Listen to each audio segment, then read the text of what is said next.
Hello everyone, it's Ryan again with Dark Winter Moon, and I created this channel so I could help folks just like you explore all things witchy, magical, to explore their own personal growth, to delve into experiences with deity and divination. And today I wanted to talk to you all about the tarot. Now, I've done videos on the tarot before and I've referenced them before, but it's been a while and I wanted to go in and kind of tell again how I perceive the tarot, how I think it works. And if you're new to the tarot and want to explore divination, well, then this is a great time for us to talk about that. Before I really get into that, let me get you over to my assistant Ryan to tell you about something new I've got going on. Hello, all ye lovely witches and seekers. Let's talk real quick about the community that I'm wanting to build. We already have great seeds planted with my YouTube channel, my Instagram, some of the questions I get on my website, but I want to bring it all together, and I want to do it in a way that's organic and where we're all learning and teaching and commenting and talking together, while at the same time providing me a way to keep doing this for you all and with you all. And so I have just launched or relaunched my Patreon with a whole bunch of new tiers and freebies and giveaways and discounts. The really cool thing too, though, is that in the process of launching my Patreon, I have also created a Discord server. So now we have a space where we can all come together and we can talk about sigil craft and magic and connecting with deities and the tarot and divination and really anything in the spiritual and witchcraft realm that we want. So please connect with me on Patreon. It's Patreon/darkwintermoon, and take a look at what I've got to offer there. And that way you can get access to my Discord and we can have some of these great conversations and we can continue to build this great community.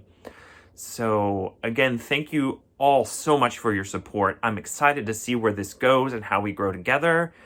And so blessed be. Mwah. Love you all. So first of all, let's talk about what tarot is not. So I feel like we all have a misconception or start with a misconception based on popular media and movies about what tarot is about.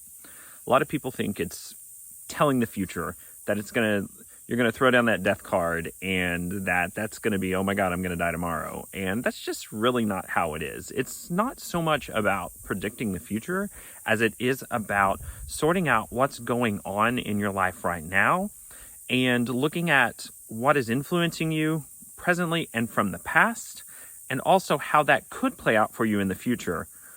So it does talk about the future in some ways, but it usually doesn't make very specific predictions about your future. It talks about possible futures based on where you're at right now and what's influencing you.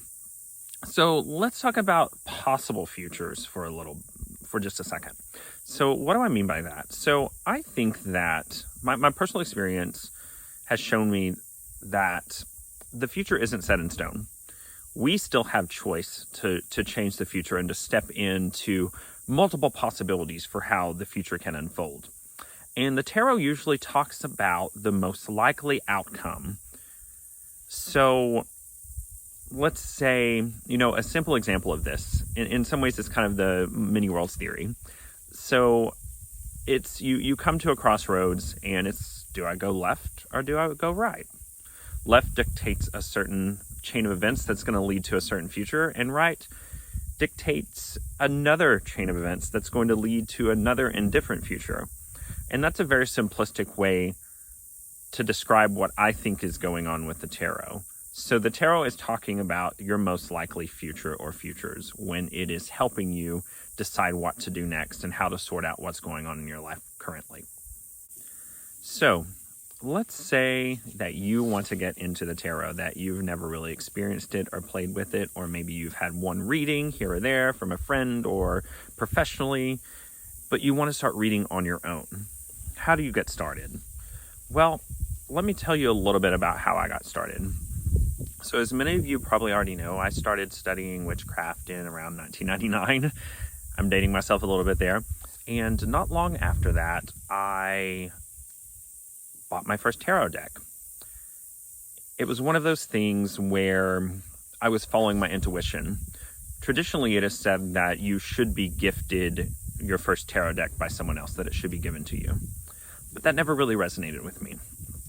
I just waited until I felt the intuitive pull to go find one. And when I finally got that pull, I went to my local bookstore and I found the one that resonated with me most. And that was the Medieval Scapini deck.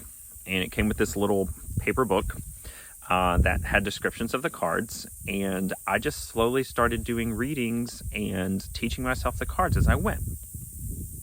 So something I want to highlight about that brief little story is that I believe that it's more important that you follow your gut and your intuition about these things than follow rules that someone else has given you. So in this case, for me, it made sense intuitively for me to go and find my own deck instead of waiting for someone to give me one.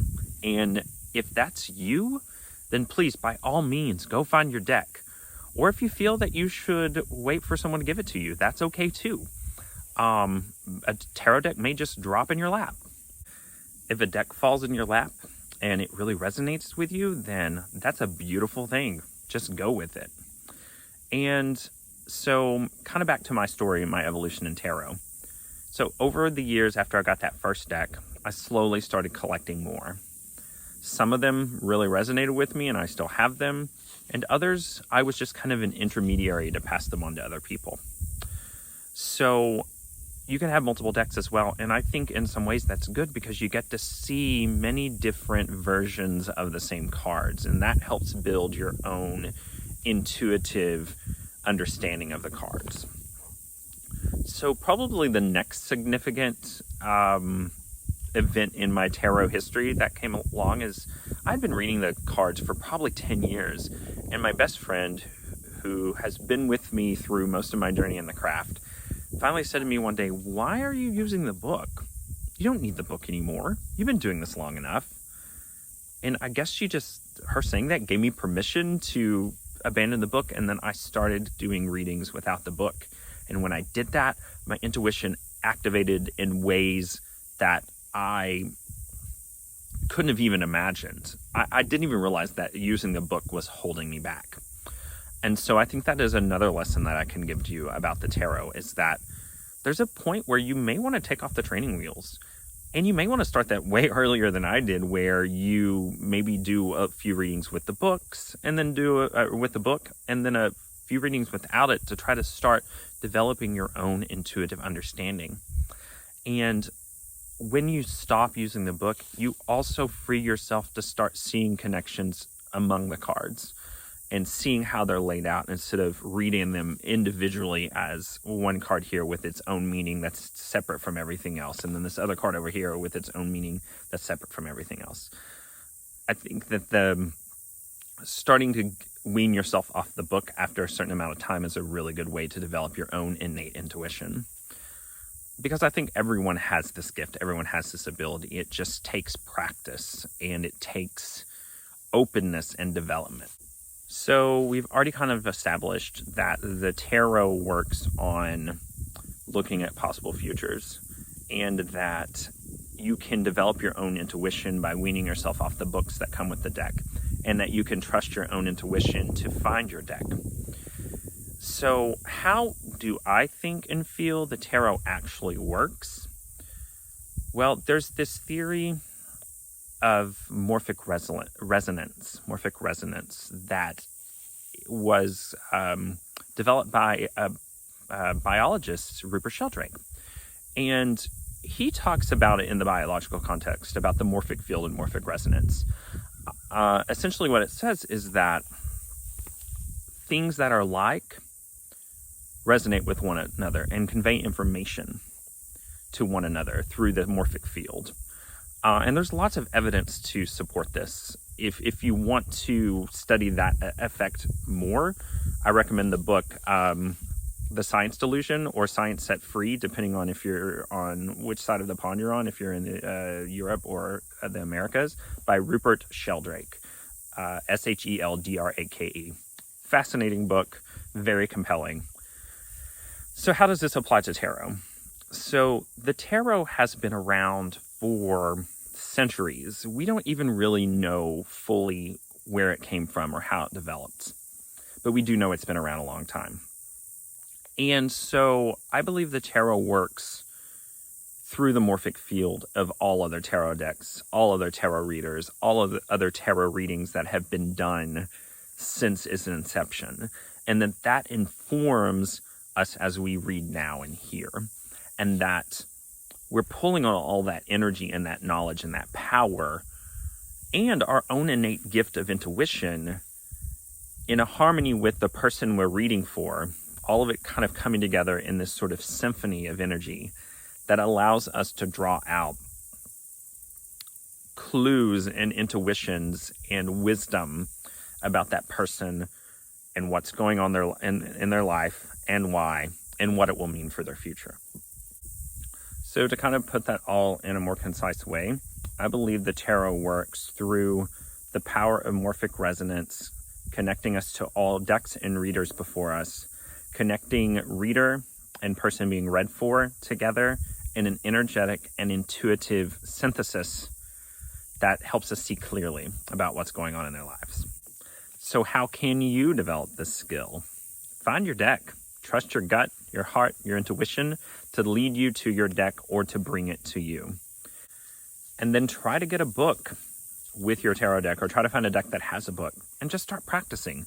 Give yourself readings, give other people readings, make notes if that's helpful for you. Keep a journal. I definitely recommend that. And practice regularly, and you will start to develop your intuition and your power. You'll start to connect to the deck more. You'll start to open up your intuition in other ways that go beyond the tarot. But it starts with practice. I would also recommend that you meditate before you do a reading. And if you need guidance on that, here's a video that is really good about a simple chakra meditation that I do fairly regularly to get me in the right mindset.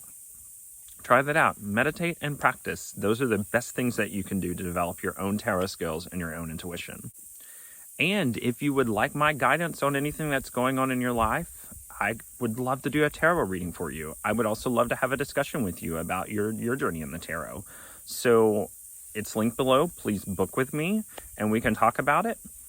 And I guess that's it. So I love your comments and your questions. Please feel free to leave as many as you want. I always read them and respond to them.